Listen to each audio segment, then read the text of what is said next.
Welcome two movie spoiler. तो आज हम देख रहे हैं अर्तुगरुल सीरीज़ की एपिसोड 17, जिसका स्टार्ट कुछ यूँ होता है कि वो लड़की जिसका नाम अफ्तालिया होता है और वो अस्मा के नाम से अमीरुल अजीज़ के महल में सलीबियों के जासूस के तौर पर काम कर रही होती है। वो अल अजीज़ की बाहों में बैठी होती है और अल अजीज़ उसकी खूबसूरती की तारीफ़ें कर रहा होता है और फिर उससे पूछता है कि अस्मा तुम खामोश क्यों हो। इस पर वो रोने लगती है और कहती है कि उस कैदी ने मेरे सामने जहर खा लिया और वो मेरे सामने तड़प तड़प कर मर गया। शहाबुद्दीन भी वहीं पर मौजूद थे, लेकिन उसकी मौत का जिम्मेदार मुझे ठहराया जाएगा क्योंकि मैं ही उसका खाना लेकर जाती थी। जिस पर अल अजीज़ कहता है कि कोई भी तुम्हें इल्ज़ाम नहीं देगा और वह मजीद अपने चचा शहाबुद्दीन के खिलाफ हो जाता है। उसके बाद कई कबीले को दिखाया जाता है जो कि सफर में होता है और रात गुजारने के लिए एक जगह पर पड़ाव डाले होता है। वहाँ पर सब लोग सो रहे होते हैं और दूर छुपे एक सिपाही को भी दिखाया जाता है। ये सिपाही कई कबीले का ही होता है जो कि भाई बोरा का बेटा होता है और सुलेमान शाह से अपने बाप की मौत का बदला लेने के लिए सही वक्त का इंतजार कर रहा होता है। इधर सलीबी किले के अंदर एक कमांडर जंजीरों में बंधे हुए तुर्गुत पर कोड़े बरसा रहा होता है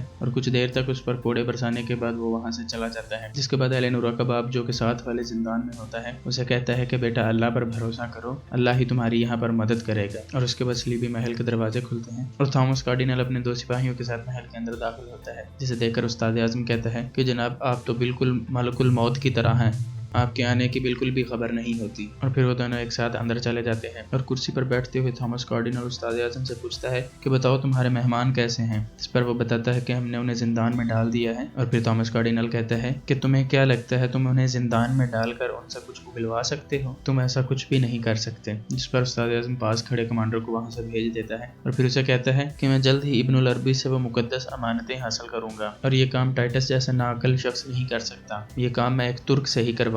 जिस पर वो पूछता है कि तुम ये कैसे करवाओगे और फिर वो कहता है कि ये एक कदीम ईसाई नुस्खा है जिसे इस्तेमाल करते हुए मैं इस तुर्क का जहन तब्दील कर दूंगा और इसे एक ईसाई बना दूंगा। इधर हलीमा सुल्तान को होश आती है और होश आते ही वो अपने भाई का पूछती है, जिस पर उसका बाप कहता है कि वो ठीक है और हमारे पास आ चुका है, वो भी आराम कर रहा है। और फिर उसके बाद दुआ करता है कि या अल्लाह मेरी बेटी को जल्द शिफा अता कर और मेरे बेटे को जल्दी ही हमसे मिला। उसके बाद अमीरुल अजीज को दिखाया जाता है जो सिपाही की लाश के पास खड़ा होता है और नासिर उसे कहता है कि जनाब इसे जहर दिया गया है। अस्मा जो के पास ही खड़ी होती है रोते हुए वहां से चली जाती है। और उसके बाद कबीले में दिखाया जाता है कि एक बड़े से खैमे में बहुत लोग बीमार पड़े हुए होते हैं और ये तमाम लोग वबा में मुब्तला हो चुके होते हैं क्योंकि वो छोटी बच्ची जिसने अपना मेमना छुपा कर अपने पास रख लिया था उसे भी वबा लग चुकी थी, जिससे वो बच्ची और फिर उसके वालिदैन और फिर उनके करीबी और फिर उन तमाम लोगों को एक बड़े से खैमे में रखा गया था। गुंदोगदू हकीम और एक खातून हकीम भी वहीं पर मौजूद होते हैं जिन्होंने अपने नाक पर एक रुमाल बांधा होता है। गुंदोगदू करीब होकर हकीम से पूछता है कि कल हम हिजरत के लिए यहाँ से रवाना हो रहे हैं तो हम इन्हें साथ नहीं लेकर जा सकते, नहीं तो सब लोगों में वबा फैल जाएगी। जिस पर हकीम कहता है कि ये इस कदर बीमार हैं कि ये सफर करने के काबिल नहीं रहे,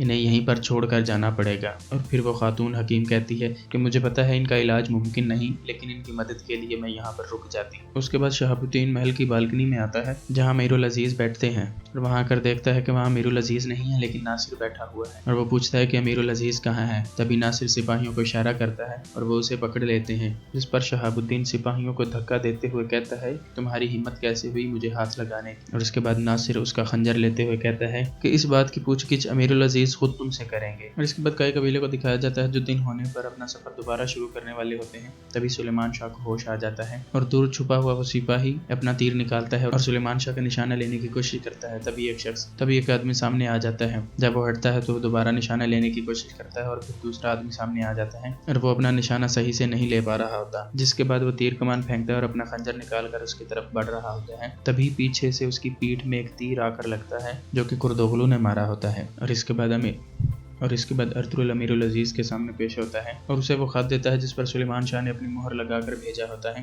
तो अमीरुल अजीज कहता है कि हमने तुम्हारे कबीले के बारे में कोई बात सुनी है, क्या तुम उसकी वजाहत करना चाहोगे। जिस पर वो कहता है कि मेरी आपके मशीर शहाबुद्दीन से बात हो चुकी है, ये सलीबियों की एक चाल है और ये सब झूठ है। और अमीरुल अजीज उसे ये कहते हुए कि तुम झूठ बोल रहे हो वो खत फाड़ देता है और सिपाहियों से कहता है कि इसे यहाँ से ले जाओ। जिस पर अर्तुगरुल वहां से चला जाता है। उसके बाद शहाबुद्दीन को दिखाया जाता है जो कि एक जेल में बंद होता है और नासिर उसके पास खड़ा होता है जो उसे कह रहा رہا ہوتا ہے کہ میں نے امیر العزیز سے بہت کہا کہ آپ سے ایک دفعہ مل لیں، لیکن انہوں نے ملنے سے منع کر دیا ہے اور یہ بھی کہا ہے کہ آپ کے ساتھ کوئی ناانصافی نہ کی جائے، جس پر شہاب الدین ناصر سے کہتا ہے کہ ٹھیک ہے تم جا سکتے ہو۔ اس کے بعد ارطغرل جب محل سے نکلتا ہے تو حلب کے بازار میں اسے ایک شخص بلا کر اپنی طرف متوجہ کرتا ہے اور اسے شہزادے کی چین اور تربت کا کلہاڑا دکھاتا ہے اور کہتا ہے کہ ٹائٹس نے تمہارے لیے پیغام بھیجا ہے کہ اگلی باری تمہاری ہے، اور یہ پیغام دیتے ہی بھاگ جاتا ہے، جس پر ارطغرل اس کے پیچھے بھاگتا ہے اور اسے پکڑ لیتا ہے۔ تبھی ایک تیر آتا ہے جو اس کے سینے میں پیوست ہوتا ہے اور وہ شخص مر جاتا ہے۔ اس کے بعد قبیلے میں گندگدو کو دکھایا جاتا ہے جو کہ حمزہ سے پوچھتا ہے کہ کیا سب تیاریاں مکمل ہیں، جس پر وہ اسے کہتا ہے کہ جی بھائی سب تیار ہے۔ اور اس کے بعد سہلجان کو دکھایا جاتا ہے جو جادوگرنی کے خیمے میں داخل ہوتی ہے اور وہ جادوگرنی اسے کہتی ہے میں نے تمہارے لیے یہ دوائی تیار کی ہے، اسے پینے کے بعد تم اور تمہارا بچہ دونوں وبا سے محفوظ رہو گے۔ اور یہ بات سن کر سہلجان خوش ہو جاتی ہے اور وہ دوا اپنے پاس چھپا لیتی ہے۔ ادھر سلیمان شاہ جو کہ ہوش میں آ چکا ہوتا ہے پرتغالوں سے پوچھتا ہے کہ تم یہاں پر کیسے پہنچے ہو، جس پر وہ کہتا ہے کہ میں نے اپنے بھائی کی جان خطرے میں محسوس کی اور میں بس چلا آیا۔ تو حائمہ خاتون اسے پوچھتی ہے کہ کیا تمہیں کوئی الہام ہوتا ہے جو تم چلے آئے ہو، جس پر وہ بائبورا کے بیٹے کی بات بتاتے ہوئے کہتا ہے کہ یہ میرے خیمے میں بھی آیا تھا اور میری گردن پر بھی خنجر رکھا تھا، لیکن میں نے اسے سمجھا بجھا کر جانے دیا کہ قبیلے کا بچہ ہے، اور پھر مجھے گندگدو نے یہ بھی بتایا تھا کہ آپ کا خیمہ پھاڑ کر کوئی اندر داخل ہوا تھا اور آپ کو مارنے کی کوشش بھی کی تھی، اسی لیے مجھے خطرہ محسوس ہوا اور میں بس چلا آیا۔ اس کے بعد اس لڑکی اسما کو دکھایا جاتا ہے جو امیر العزیز کے بستر میں سے اٹھتی ہے اور چل کر امیر العزیز کے پاس جاتی ہے جو سامنے بالکنی میں کھڑا ہوتا ہے اور اسے کہتی ہے کہ آپ نے ساری رات پلک تک نہیں جھپکی، میں نے آپ کو یہ بتا کر پریشان کر دیا ہے۔ شہاب الدین ایک اچھے انسان ہیں، جس پر امیر العزیز کہتا ہے کہ بے شک اس میں کوئی شک نہیں کہ انہوں نے بطور وزیر سلطنت کی بہت خدمت کی ہے، لیکن اس کا یہ ہرگز مطلب نہیں کہ ان کی طرف سے آنکھیں بند کر لی جائیں، انہیں ان کی غلطی کی سزا ضرور دی جائے گی۔ انہیں کل چوک میں تمام لوگوں کے سامنے پھانسی دینے کا حکم نامہ جاری کر دیا گیا ہے، جس پر اسما دل ہی دل میں خوش ہو جاتی ہے، اور اسی کے ساتھ اس ایپیسوڈ کا اختتام ہوتا ہے۔ اللہ حافظ۔